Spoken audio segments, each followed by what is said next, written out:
how you doing? It's Bob. I want to talk about some of these Codelock type locks here. I need to keep this kind of short, so I'm not going to bore you with all the... Well, actually, there was nothing really boring about this. I tried to do this video last night, and it turned into a nightmare. So, what I have here... Let me see here if I can move this key. What I have here, I bought these on eBay from a person who's selling their father's locksmith estate. He passed away, and so she's just getting rid of everything. He had these. They're obviously used. I kind of figured it was new slash didn't have the box or anything, didn't have the keys combo. So I thought, I'll take a risk on it. So there was no combination, no keys or anything for these. So what I did in here, it was, and I have the combo I figured out here. And how that works is you they have the red and the green. They have some, usually there's other wafers in there. The different brands like Codelocks, Lock Key, some of the Asian variations, you know, they're all kind of the same design. And for this one here, there's only 4 of the red ones. 1, 2, 3, 4. More of the green, and you can buy as many of the red and the green as you want. You can even change these, you know, to numbers, letters on some of the different brands. But this one here, you can see the red is 1, 3, or let's see, 1, 6, 5, 8, 5, 8, right there. And so that's how that works. So you 1, 6, 5, 8, and then you can go. See, it only goes about 2 o'clock there. 1, 6, 5, 8. And all the way. So that's how that works. But that was easy, so I figured that out. And what I wound up dealing with, though, was a bigger mess than what I really wanted to do on a video here. So what I will do for this part is just kind of show you how these come apart. If I can get this all on the video. And it's really it can be a nightmare. I mean, they're generally easy to work on. But the problem I had was this here is the easy part. So I take these out and I'll set the screws over here to my left. And I should have grabbed a couple other things while I'm here. I need snap ring pliers. And this is partly how you change the combination too. So, you know, I'm not going to get into that part. You just take these 2 off here, and wherever you put the red and the greens, that's your combination. The problem with this type of lock is that it doesn't matter what order you do the numbers, they work, because the order doesn't matter. It's all mechanical. And for this one here, you know, it's you can change them any way you want. It just, as long as you do the order, the numbers, you know, 1, 6, 5, 8. I can do 5, 8, 1, 6. However, that can make it more secure, less secure. If they screw up one number, you got to hit the clear button on the front, right there. You know, so if you do like that and you mess up, you just hit clear and it clears it. So that's the order.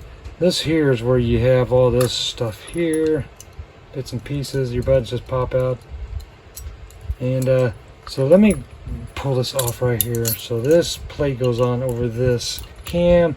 The cam pops out. I don't know if you can see. It just sits in there. Look at that. I'm going to probably wind up knocking some of these buttons out, which I'm not going to worry about for this part. You've seen how that other piece came off. That's the main thing. And that's where you can pull these out, the red and the green. And so the ones that are not painted on this end are plated. You can see there's the red ones. And they go into the back plate. You don't really want to take that apart if you can help it, other than to do the combination. Let me grab this pair of, here, I'll just take you with me. I hate to have the camera not doing something.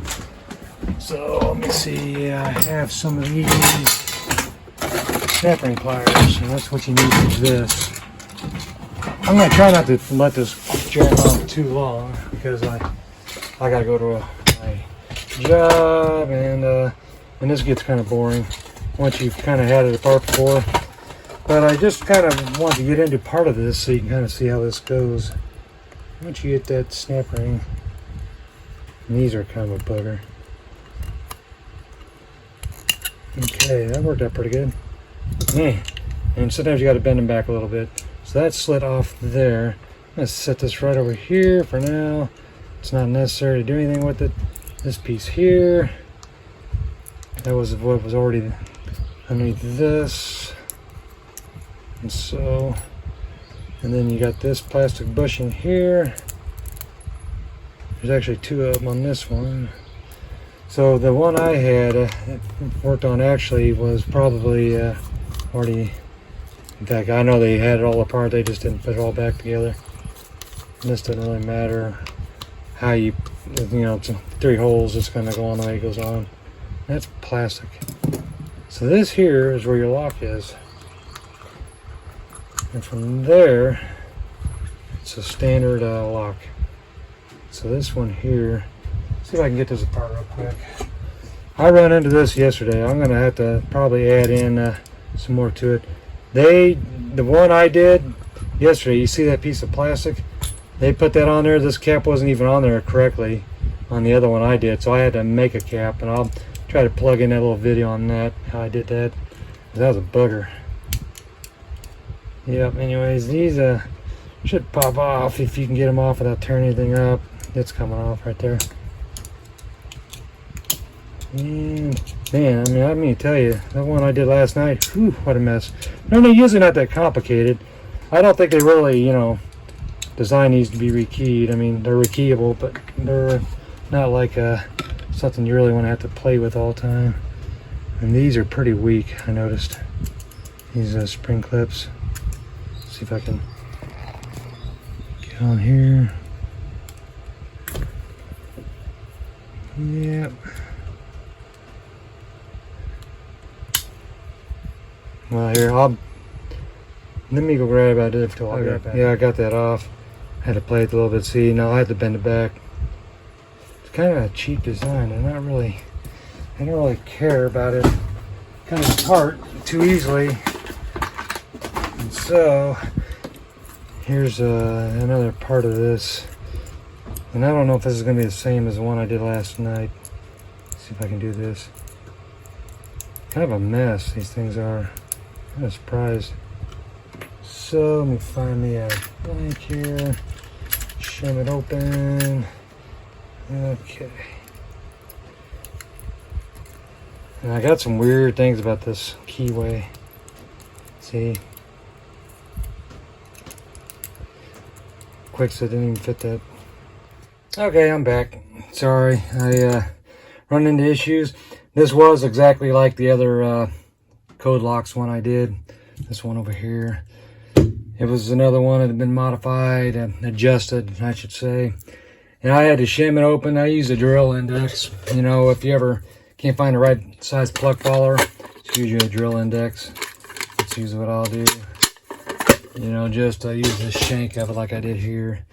And the reason I had to kind of do this, and by the way, this is another great thing about the Seal Case Plies plug holder, is it's adjustable.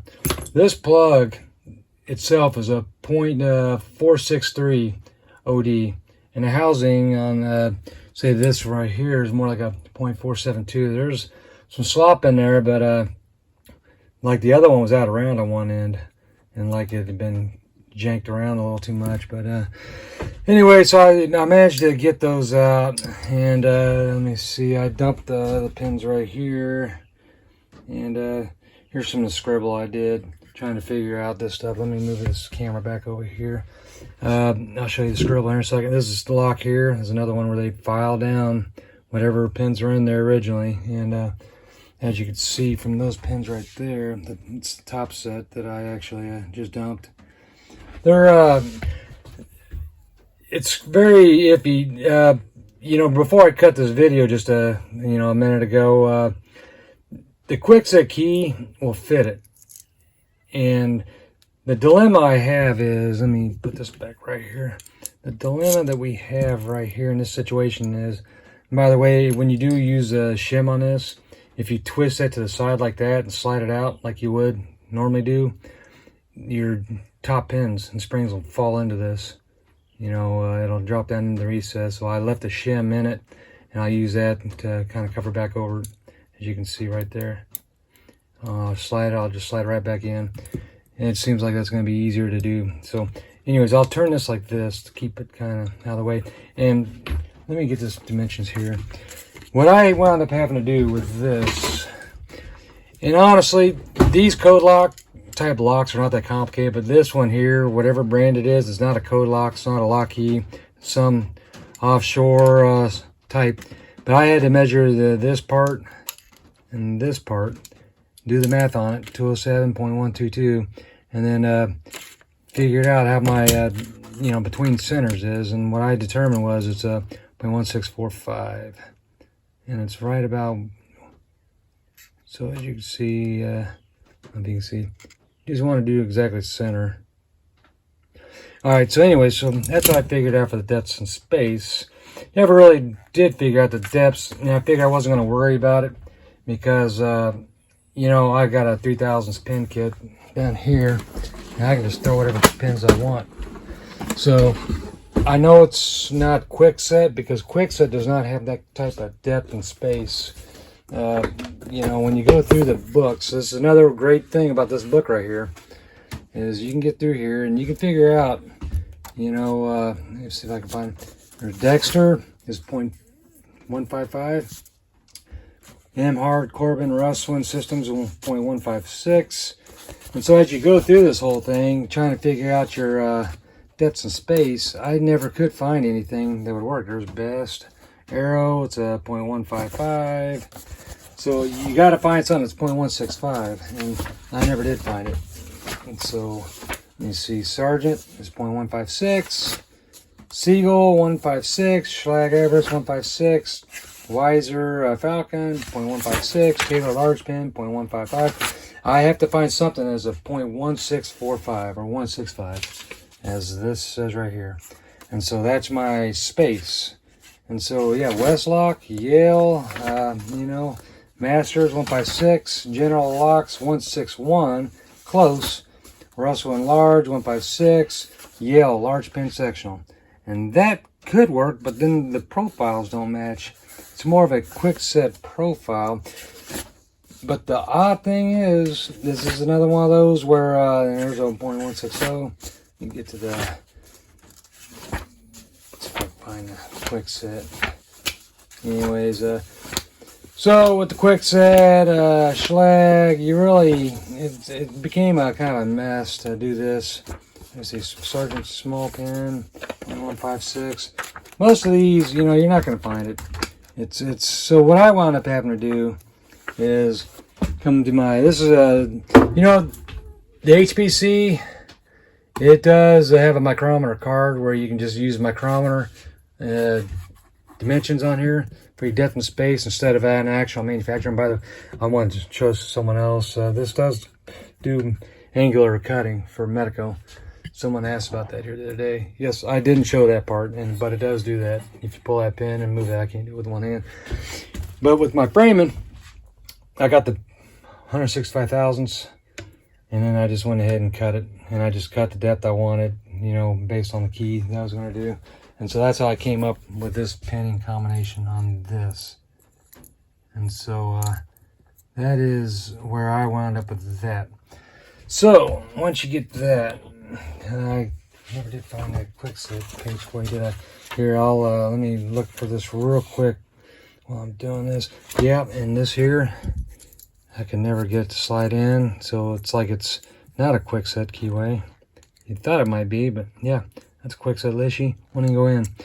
So, I talked about this in another video here a while back. There's so many variations. The fact that a Quickset key will fit doesn't mean that it's always going to be the same depth and space. And that's what I've run into many times. It's kind of why I wanted to cover it. So there's your Quickset. It's 150,000 spacing, even at that set. The old spacing 150. So, you can go through all these books, find all your depths and spaces. It's all Honda, Corbin, Russwin. You might get lucky, but most of these key blanks won't fit. So, I know a Quickset key will fit. It won't fit the old pinning, and it won't even fit the Quickset depth and space. So, what I wound up having to do was, there's the old pins that was in it. So, if I could have found maybe a Quickset key, slid in, it'd probably make it work with those old pins. But I went ahead and did the new pins. And so that's the depths and depths that I'm using now, 219, 195, 192, and so that's what you'll see here, and that gets you to a shear line, and that's that. And granted, I mean, they filed the piss out of it, whoever did this before, and that happens. You know, you run into stuff like that, so then you slide that back in, and then you're back. Okay, you double check, and that's easy. So then with that, you just go on ahead and pop that cap back in, and you see that they buggered the hell out of it. It probably didn't help me trying to pull it off, but so let me pause this video for a minute and get this. I want to crimp it down a little bit more, but I really need to pay attention to this. So here, I'm going to pause this. I'll be right back. Okay, I'm back. So I went ahead and put the clip back on there. Put the end piece on here, and that's just for the tail piece to drive in. That's all it does, is that drives that. And I noticed when I put the E-clip back on, it made it really tight. No big deal. I didn't lube it. I will lube it after I put it all back together. And just another example of the depth and space differences. If you can see, this is the key I'm using. It's a quick-set key, but it is I don't know if you can see, there's a difference. And so if you try to use quick-set depth and space, or at least a space, what happened is a pin would wind up on the top, on the very top ridge. You know, in some areas they call it the hooker, because it'll, because they'll catch on stuff. And if you have multi-depths, people would file those down, which I usually don't. I like that division between the pins, that it makes them actually variate, you know, go up and down independently. But anyways, let me see here. So I will lube all that up here pretty soon. Gotta get this put back in here. I've got a little mess going on here. I should have cleaned up before I turn the camera back on. So right there, they had this piece right here. So I'm just gonna put that in, shove that in. I'm not sure, they just had that. Let me see if I can, maybe I'll pull that out. Actually, I'm probably glad I did that. Put that cap back on. Always something. Hard to do this and pay attention to the camera at the same time. So I am crimping that down just a little bit more. Just want to make sure it doesn't pop off. I don't like that, but that's kind of how it was. So I'm going to put that down like this. That piece, that rubber piece shouldn't even really be necessary. If you have that foil cap, it should stay on there. I didn't pop this one off. On the other one, it was off, and thank God they had that rubber piece of tubing there because it kept all the springs from popping out. But I wound up using an original quick-set cap, and I filed it down. I'm going to try to put in another piece of the video in here, and I don't know if it's going to be before this one here or afterwards, but it's going to show some of the old one that I did. If I get it put in, I'm hoping I do. So anyways, so you put that back in. I would say probably, unlike how they did it, I'm going to put one of the plastic bushings on top and one on the bottom. In other words, between this and the other one. See where my other screw went here. There it is, right there.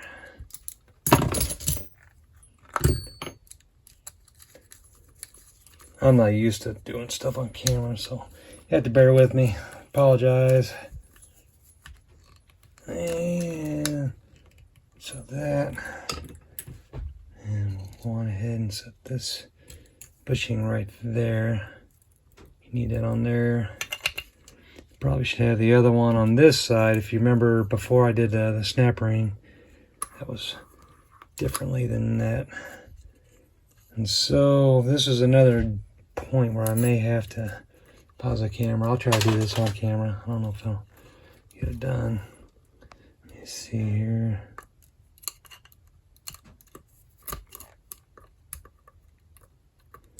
Snap ring pliers are a good tool to have. You just don't really think about them until you need them. I think I was successful. You just want to make sure that it actually drops in there. Let me grab another screwdriver here. I believe that's dropped. So, give me just a second. I'm going to pause it for a second. Okay. Hold on. I'm back. Sorry, I'd seen one more bushing. I guess there was 3, and they was all on the bottom side of this. So I added 2 on the back side, 1 on the top. I'm assuming that the original person that last messed with this did that. So I should have cleaned my mess up while I was paused. So that's where we're at with this. Going ahead and put all those down, and I'm probably gonna, let me tilt this a little bit more. So I'll go ahead and get the screws started. By the way, there are some lock washers that should be on here. Make sure I didn't drop one in here. There's one there, one here, and there should be one more. Let me pause this real quick and I'll find it. Okay, I'm back. I had to give me a different washer for this one right here. Never did figure out what happened to the other one.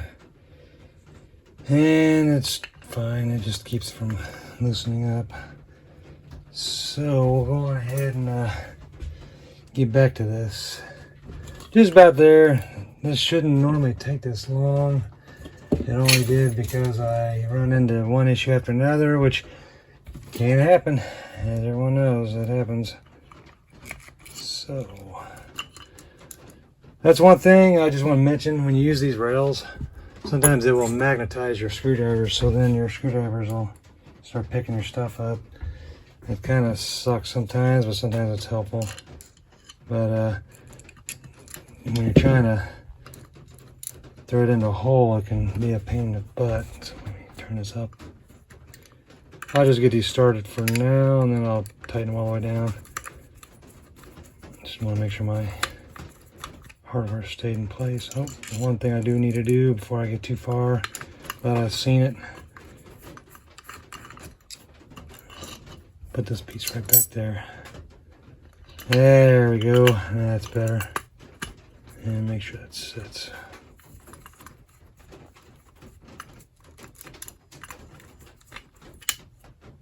Put that over here. Thread it down.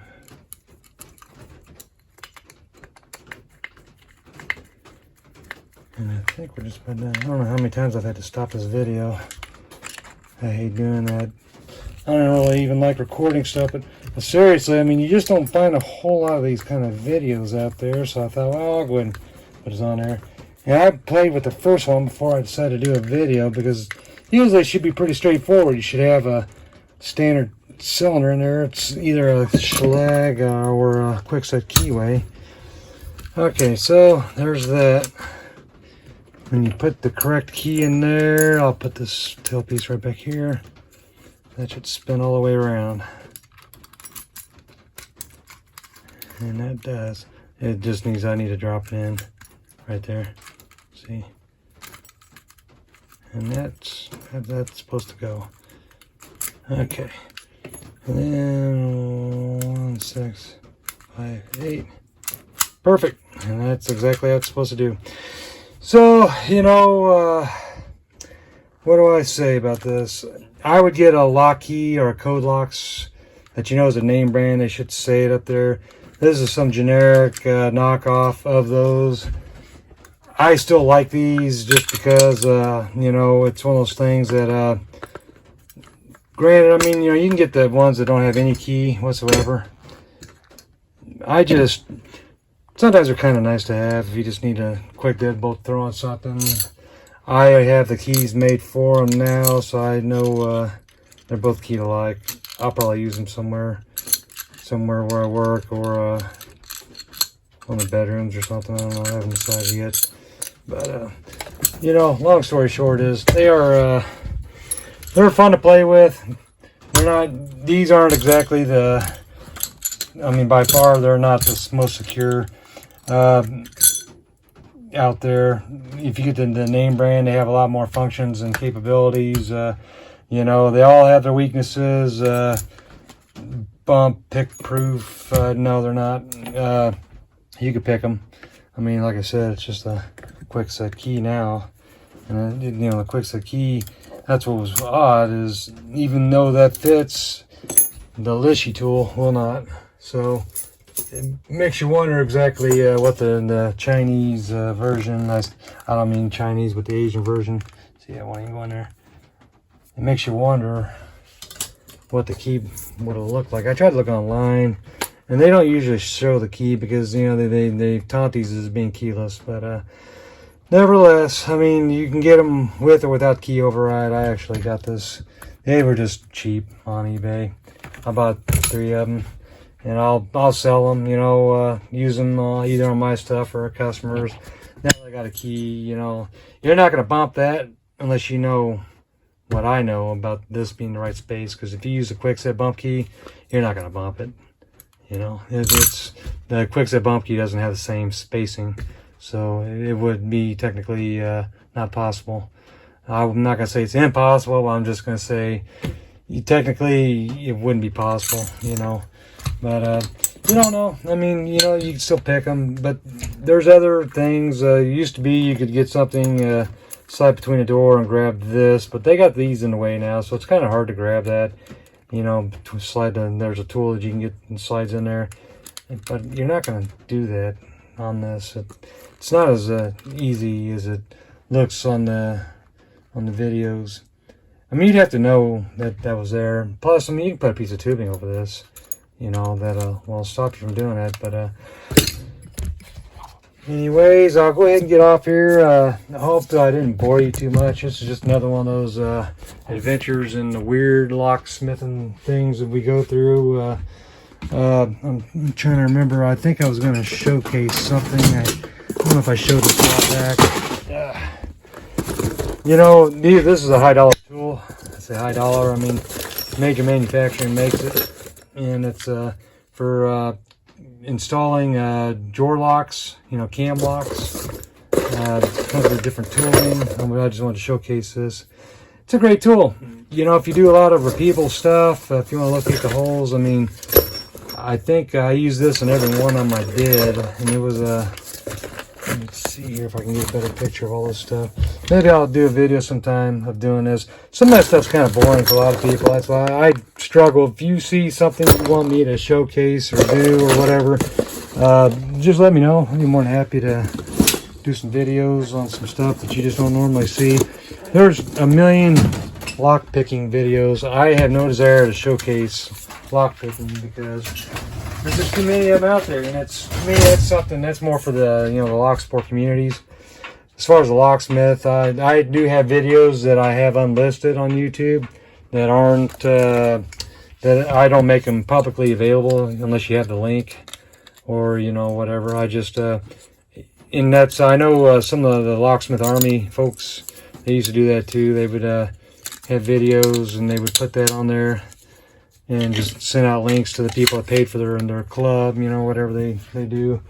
The Locksmith Army, Locksmith Nation, I can't remember all the Locksmith Friends. There's so many different ones, but I have a few friends in some of them, but I don't really, I'm not on Facebook, so I don't really partake in all the snootiness that sometimes can happen, those kind of things.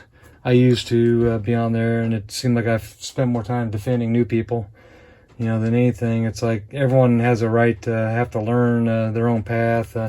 You don't see, most locksmiths probably never even mess with this, probably never even rekeyed some of these. So now you kind of know what a cheap version looks like. A nicer version, I would hope, would be nicer.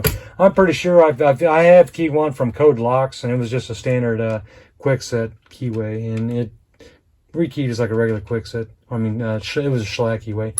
It rekeyed like a standard shellac key would, but you know, this one here was a weird variation, but I thought I'd share it.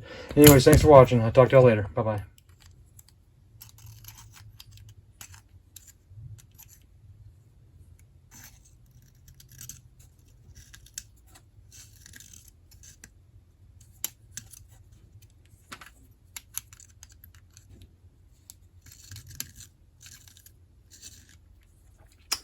So this in here is out of round for one.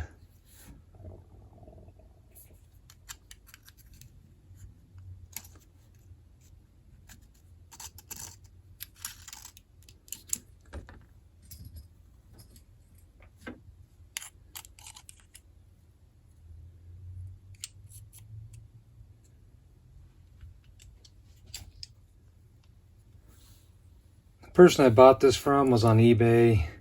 I had 3 of these Codelocks. You can see how that was filed down. I didn't do this. That was someone else.